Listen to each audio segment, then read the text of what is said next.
Dans le cadre de la résolution d'une équation différentielle,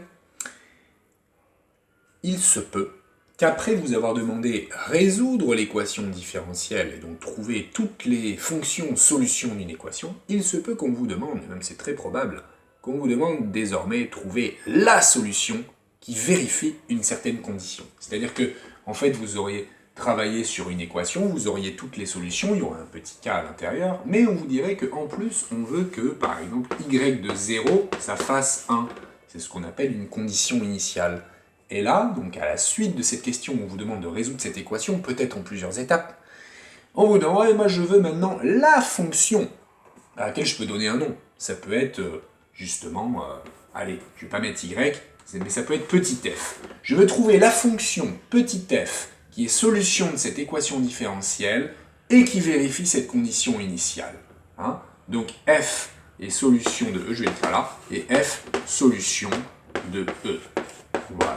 Alors, la partie résolution de l'équation différentielle, je ne vais pas la refaire, parce qu'on l'a fait plein de fois dans les vidéos précédentes.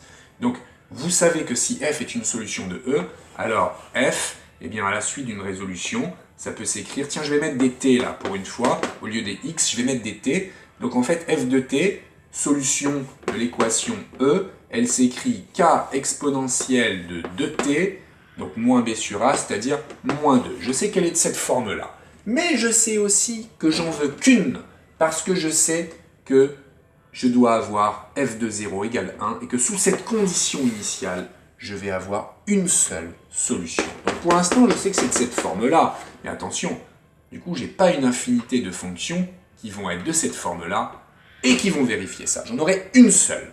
Donc pour bien le faire, eh bien, je vais repartir de cette relation-là, qui est dans l'énoncé, f de 0 égale 1, que je vais exploiter. Je vais l'exploiter tout simplement en utilisant la forme de ma fonction f. Je la connais parce qu'elle est solution de l'équadif, donc elle s'écrit comme ça.